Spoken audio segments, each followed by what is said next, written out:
આજની ધર્મકથા. પ્રણામ. વીર વિક્રમાદિત્ય. શતરંજની રમત. નાગદમની અને દેવદમની. આ મા દીકરીની સાથે જે રીતે શરત ઝીલાઈ, રમત રમવાની શરૂ થઈ અને એક પછી એક જે ઘટના એમની સાથે થતી જતી હતી,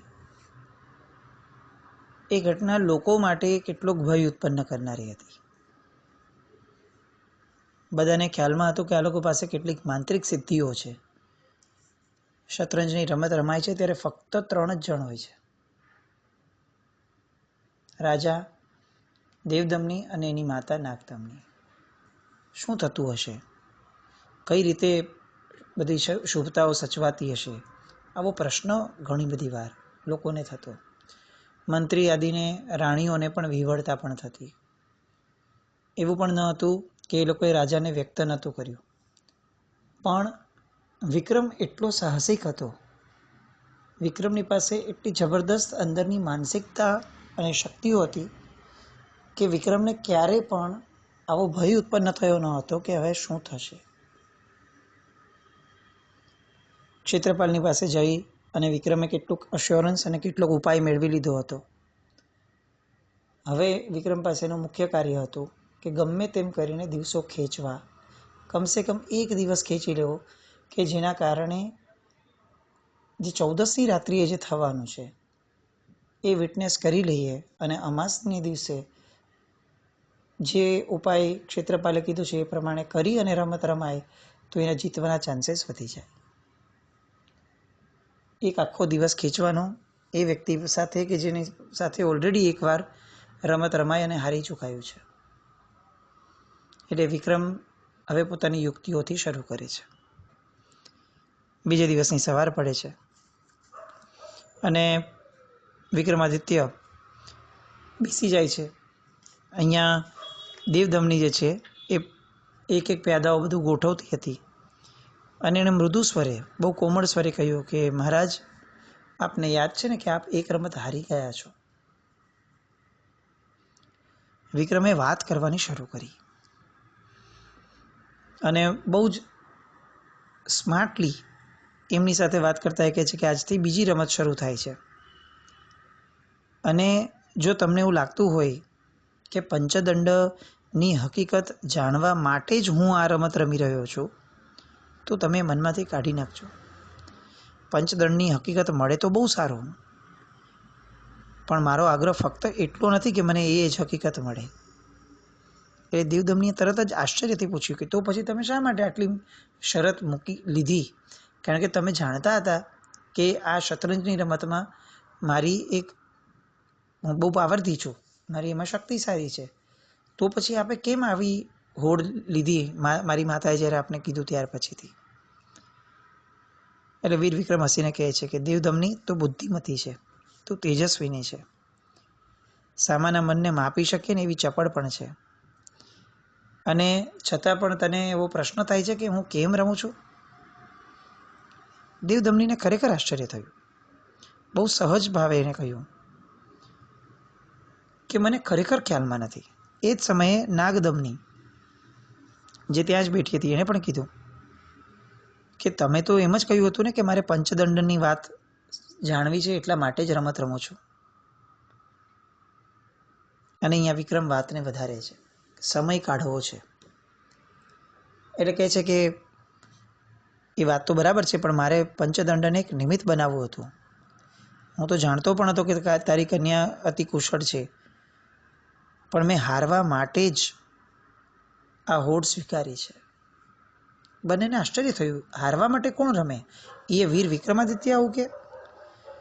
તો કે હા, એક તેજસ્વીની નારીનો પરિચય પ્રાપ્ત કરવા સિવાય મારી પાસે આના સિવાય બીજો કોઈ વિકલ્પ ન હતો. આમ તો હું માલવનો રાજા છું, તું મારી પ્રજા છે, કોઈ પણ પ્રજાજનનું હૃદય દુભાવવું એને હું દોષ માનું છું, પણ પહેલી વાર જ્યારે તમને જોયા ત્યારે મને મનમાં થઈ ગયું હતું કે આ દેવ દુર્લભ સુંદરીના પરિચયમાં આવવું જોઈએ. હવે રાજા તરીકે હું બીજો કઈ રીતે પરિચય તમારી સાથે વધારું?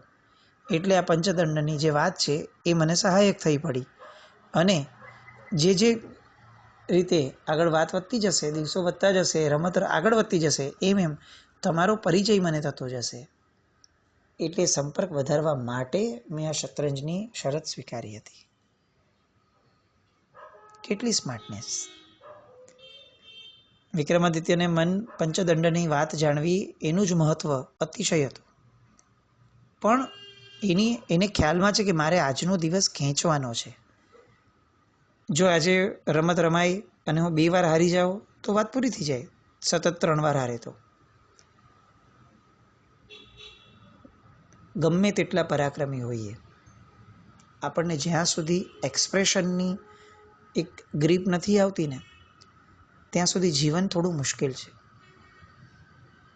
ઓવરઓલ જોવા જઈએ ને તો આ આખું જીવન એ એક્સપ્રેશનના આધારે સુખ અથવા દુઃખ નક્કી કરે છે.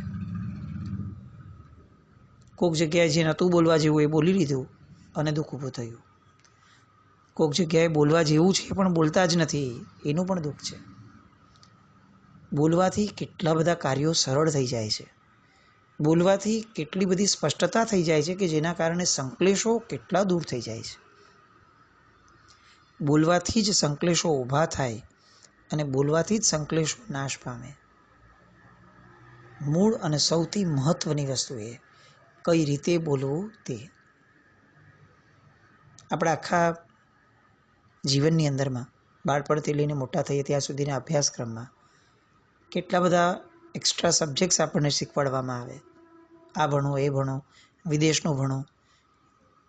પણ જે આપણા જીવનમાં સૌથી મહત્વનો ભાગ છે, કઈ રીતે બોલવું, કઈ રીતે વર્તવું, એ કોઈ ભણાવતું જ નથી.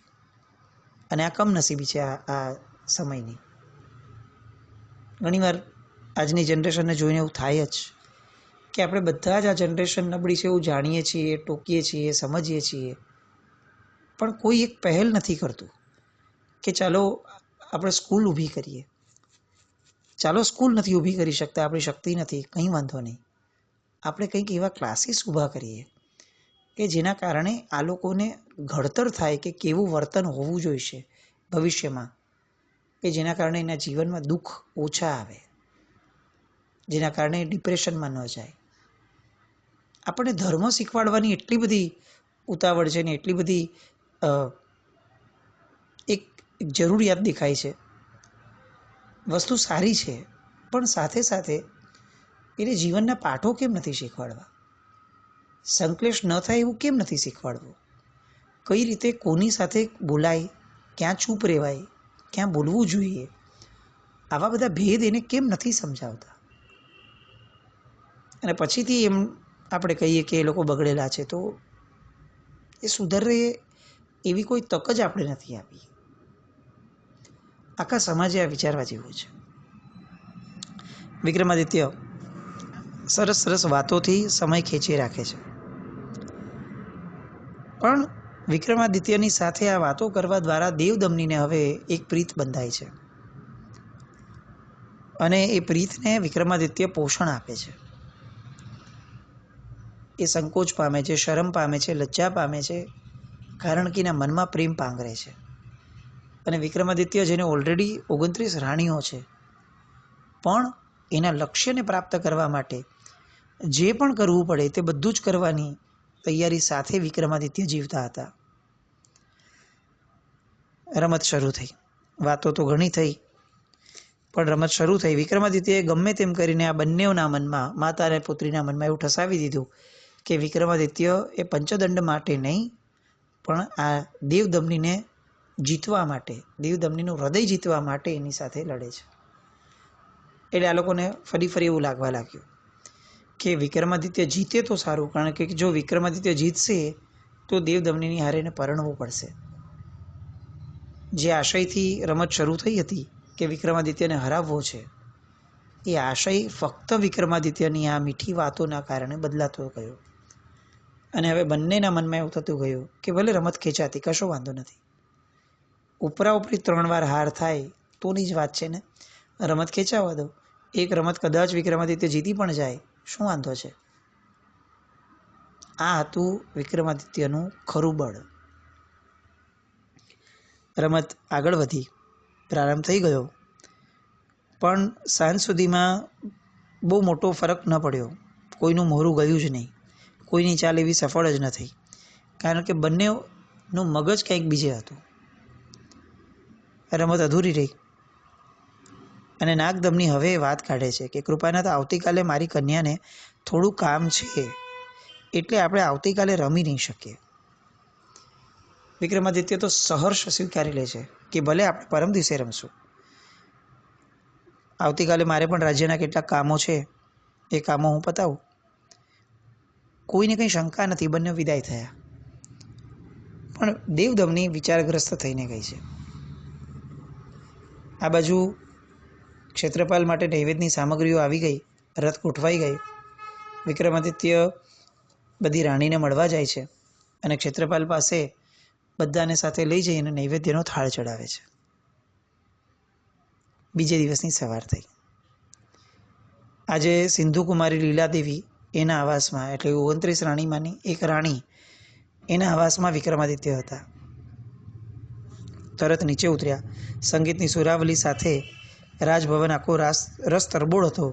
એ સમયે વિક્રમાદિત્ય જાગે છે અને એને યાદ આવ્યું કે આજે અંધારી 14 છે, દેવદમની આવવાની નથી, એટલે આજે મારે એની પાછળ જવાનું છે. ક્ષેત્રપાલનો જે ઉપાય હતો એને યાદ આવ્યો. શૈયામાંથી નીચે ઉતર્યા, મુગટ ઉત્તરીય વગેરે ધારણ કર્યું, ખંડની બહાર નીકળ્યા. લીલાદેવી આવી, પૂછ્યું પ્રાતઃ કાર્ય, અને ત્યારે વિક્રમ કહે છે કે ચિંતા ન કરજો, મને એક મહત્વનું કાર્ય યાદ આવ્યું છે, એટલે મારે ત્યાં જવાનું છે. પોતે પોતાના મુખ્ય ભવનમાં આવ્યા. ત્યાં કલાવતી અને કમલા રાણી એ બંને બેઠા જ હતા. વિક્રમાદિત્ય પોતે ત્યાં આવી અને બધાને બેસાડ્યા અને કહ્યું કે આજે શેતરંજની રમત બંધ છે. કેમ બંધ છે? તો કે દેવદમની આજે એક કાર્ય અંગે જવાની છે, એટલે આવવાની નથી. હવે અહીંયા કમળાદેવી પોતાની મનની વ્યથા રજૂ કરે છે. આપ એક વિચિત્ર અને કામણ ટુમણ કરનારી કન્યા સાથે શતરંજ રમો છો, એટલે જનતામાં ખૂબ નિંદા થાય છે. લોકો તો ત્યાં સુધી કહે છે કે દેવદમની કોઈનાથી જીતાય એવી નથી. તો તમને ચિંતા નથી થતી? વિક્રમ બહુ પોઝિટિવલી આ વાતને, પોતાની પત્નીની વાતને સાંભળે છે અને કહે છે કે તારી વાત સાચી છે પ્રિય, પણ તું મારો સ્વભાવ જાણે છે કે જે કાર્યનો હું સ્વીકાર કરું ને એ કાર્ય પૂરું ન થાય ત્યાં સુધી મને ચેન નથી પડતું. શરૂઆત કુતૂહલ વૃત્તિ થઈ હતી. લોકો એવું માને છે કે સાપે છછુંદર ગળ્યા જેવી સ્થિતિમાં અત્યારે હું છું. જનતા ટીકા કરે છે એ પણ મને ખબર છે, પણ હવે હું છટકી શકું એમ નથી. જો હું જીતીશ તો દેવદમની મારા અંતઃપુરની શોભા બનશે, અને હારીશ તો 2-4 ઘડી લોકો વાતો કરશે. કરી લેવા દો. કલાવતી પણ ના પાડે છે કે આ શક્ય નથી કે આપ આવી વાત કરો કે હું હારીશ તો પણ વાંધો નથી. અને ત્યારે તરત જ એ કહે છે કે જો મારી જન્મકુંડળીની અંદરમાં એવો એક પણ ગ્રહ નથી કે જે મને હરાવે. આજ સુધી હું ક્યારેય હાર્યો નથી, તો આ રમતમાં મારો વિજય કેમ ન થાય? તમે કેમ આવું નબળું વિચારો છો? ત્યારે બહુ સરસ વસ્તુ વિક્રમ કહે છે કે મને તારે એક વાક્ય તારું યાદ છે, માનવીની રમત કદી અનંત બની શકતી નથી. આ રમત પણ પૂરી થશે, અને રમતમાં હારવાનો ભય રાખનારાઓ કદી વિજયી નથી થતા. મને હારવાનો ભય નથી. ગઈકાલે મેં દેવદમનીને પણ કહ્યું હતું કે હું હારવા માટે રમું છું, પણ હકીકતની અંદરમાં હું હારવા માટે નથી રમતો. બધાને સાંત્વના આપી, સમજાવ્યા કે કંઈક મારા મગજમાં ચાલે છે જે હું કરીશ અને બધું જ સારું થશે અને વિજય મળશે જ. રાણીઓ છૂટી પડી. તરત જ વિક્રમ મંત્રણા ગૃહમાં જાય છે અને અંદરથી દ્વાર બંધ કરે છે, અને હવે એને જ્યાં જવાનું છે ત્યાં કઈ રીતે પહોંચી શકાય એનો રસ્તો વિચારતા એને જે યાદ આવ્યું હતું સવારે, એ પગલું એ ભરે છે. પોતાનો મિત્ર અગ્નિ વૈતાલ, એ ઓલું જીન હોય ને એના જેવી સ્થિતિ હતી કે તમને જ્યારે પણ કંઈ કામ શું છે એટલે જીનને ઘસો એટલે તરત જીન આવી જાય. આવી રીતે અગ્નિ વૈતાલે એને એક વચન આપ્યું હતું કે તમે જ્યારે પણ મને યાદ કરશો હું તરત પ્રગટ થઈ જઈશ. અહીંયા દ્વાર બંધ કરી અને તરત જ વૈતાલનું સ્થિર મને ધ્યાન ધર્યું. થોડી જ પળોમાં વિક્રમ નયનો ખોલીને જુએ છે તો વૈતાલ મંત્રણા ગૃહમાં સામે ઊભા હતા. આવકાર આપ્યો, કેટલીક સ્નેહભરી વાતો કરી અને પૂછે છે કે મને કેમ અહીંયા યાદ કર્યો છે. એટલે એમ કીધું કે મારે 33 પ્રિયાઓ છે અને હવે 31મી પ્રિયા ખાતર મારે તને યાદ કરવો પડ્યો છે. હાસ્ય વેરે છે. અને વિક્રમને આ વાત સાંભળી અને વૈતાલ કહે છે કે મને તો એક જ છે, એને હું પહોંચી નથી વળતો. તમે આ કેમ 31મીની પાછળ પડ્યા છો? અને ત્યારે બધી વાત વિક્રમ કહે છે કે આ નાગદમની, એની કન્યા દેવદમની, પંચદંડનું છત્ર, એનું થયેલું કુતૂહલ, શતરંજની શરત અને વિજય મેળવવા માટેનો ઉપાય જે ક્ષેત્રપાળે કીધું એ બધી જ વાત કરે છે. હવે વિક્રમની આ વાત સાંભળી અને વૈતાલ કહે છે કે મહારાજ, આપે તો ભારે કરી. આ દેવદમની અમારી વૈતાલની જાતિમાં ઘણી પ્રસિદ્ધ છે. એણે મંત્રવિદ્યાના બળે શુભ અશુભ કેટલાય દેવોને પ્રસન્ન કર્યા છે. પણ કશો વાંધો નહીં, આપે 71 દેવીના પર્વત પર જવું છે ને, આપણે જઈ આવશું. આપ વેશ પરિવર્તન કરીને રાખજો, હું અદૃશ્ય જ રહીશ અને ઇન્દ્ર મારા તરફથી દેવદમનીને જે પણ ઉપહાર મળશે તે હું એની પાસેથી ખેંચી લઈશ. વિક્રમને શ્રદ્ધા હતી કે વૈતાલ ક્યારે પણ એને નિરાશ નહીં કરે અને એનો વાતને સ્વીકારી તરત જ વેશ પરિવર્તન કરવા માટે જાય છે. અને સાંજની બસ હવે રાહ જોવાય છે. બંને જણા સાંજની તૈયારી દેખાઈ એટલે તરત જ હવે નક્કી કરે છે કે આપણે જઈ આવીએ. એટલામાં વૈતાલની પત્ની જે છે એ ત્યાં પ્રગટ થાય છે અને સામે ચડીને કહે છે કે આપ જે પણ કાર્ય કરવા જાઓ છો એ કાર્યની અંદરમાં આપ સફળ થાઓ. મારા પતિ એ તો ક્યારે મારી માટે સારું બોલતા નથી, પણ હું આપને ચોક્કસ કહું છું કે આપની આ 31મી પત્ની એ ચોક્કસપણે આપણને પ્રાપ્ત થશે જ આપને, અને આપનો સંસાર વધુ ને વધુ સુખી થશે. વિક્રમ મંત્રણા ગૃહમાંથી બહાર નીકળે છે. શતરંજની રમત બંધ હતી. રાજ્યસભામાં જવાનું થયેલું. રાજ્યસભામાં પહોંચે છે. મંત્રી તરત પૂછે છે કે રમતનો અંત આવી ગયો? અને ત્યારે કહે છે કે ના, રમત તો અધૂરી છે. આજે કેટલાક કાર્યમાં જવાનું છે એટલે રમત બંધ રખાવી છે. ક્યાંયથી પણ વિક્રમ બોલવા માટે તૈયાર નથી કે એ શું કરવાના છે. રાજ્યસભાનું કાર્ય પતાવે છે, વેશ પરિવર્તન કરે છે, વૈતાલને ફરીથી યાદ કરે છે અને વૈતાલ હાજર થાય છે. વેશ જોઈ અને વૈતાલ ખૂબ હાસ્યસભર કહે છે કે વિક્રમ એ એવો વ્યક્તિ છે કે જે કોઈ પણ વેશને પરિવર્તન કરવામાં પાવરતો હોય. રાત્રિનો પ્રથમ પ્રહર ચાલવાની તૈયારી થઈ એટલે લગભગ એ છેલ્લો દિવસનો પ્રહર અને રાત્રિનો પ્રથમ પ્રહર શરૂ થાય એ પહેલાં બંને ત્યાં હવે 71 પર્વત જવા માટે મીટ માંડી. બંને તરત અદ્રશ્ય ગુટિકાને વગેરે ધારણ કરી અને નીકળ્યા હતા એટલે સીધા 71 પર્વત પહોંચ્યા. ત્યાં વનવાસીઓ કેટલાક પ્રાંગણમાં બેસી જ ગયા હતા. એની વચ્ચે વનવાસી તરીકે વિક્રમાદિત્ય પણ બેસી ગયા.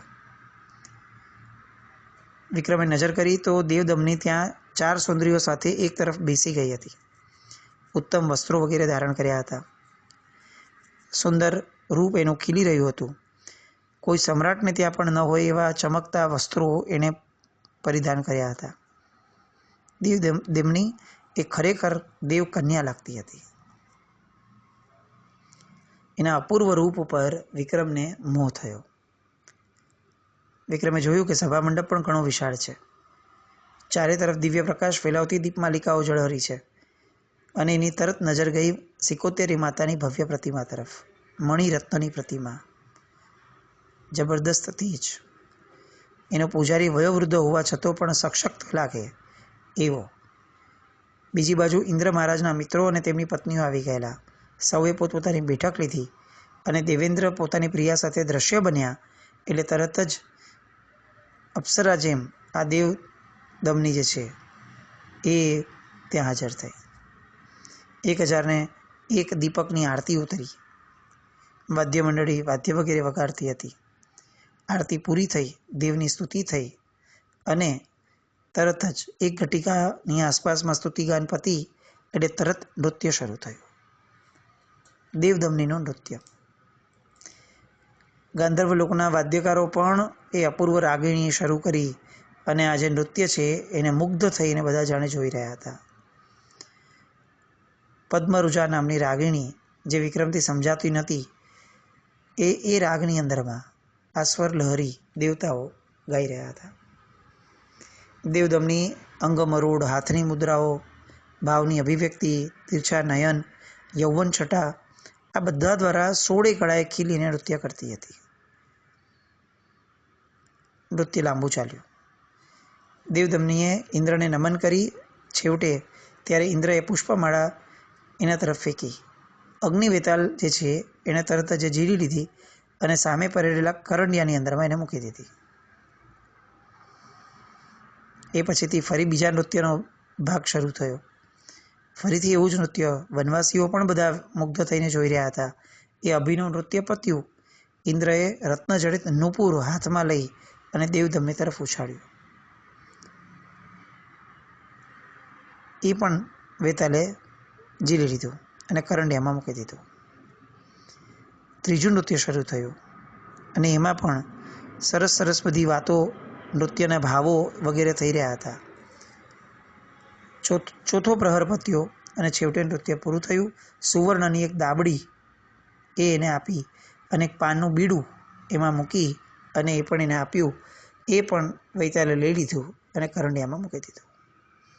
દેવાંગનાઓ બધા ઊભા થયા, દેવદેવીઓ બધા દેવીઓને નમન કરી અને જાય છે. જે 4 દાસી આવી હતી એ પણ અદૃશ્ય થઈને બીજા બધા જ લોકો જાય છે. વિક્રમ સાવધ બની જાય છે અને વનવાસીઓની વચ્ચેથી બહાર નીકળે છે અને વૈતાલીને કીધું કે તમારું કાર્ય પૂરું થયું છે. આ કરંડિયો જે છે એ એને સોંપ્યો અને સોંપી અને ત્યાંથી એ લોકો રવાના થઈ છે. પાછા પોતાની નગરીમાં બધા આવી જાય છે અને હવે બીજા દિવસની સવાર થાય છે અને આ રમત કેવી આગળ વધે છે, જીતે છે કે હારે છે અંતિમ ચરણની અંદરમાં, એ વાતને આપણે આવતીકાલે સાંભળીએ. જીના કંઈ પણ બોલાય તો મિચ્છામિ દુક્કડમ. જૈનમ જયતિ શાસન.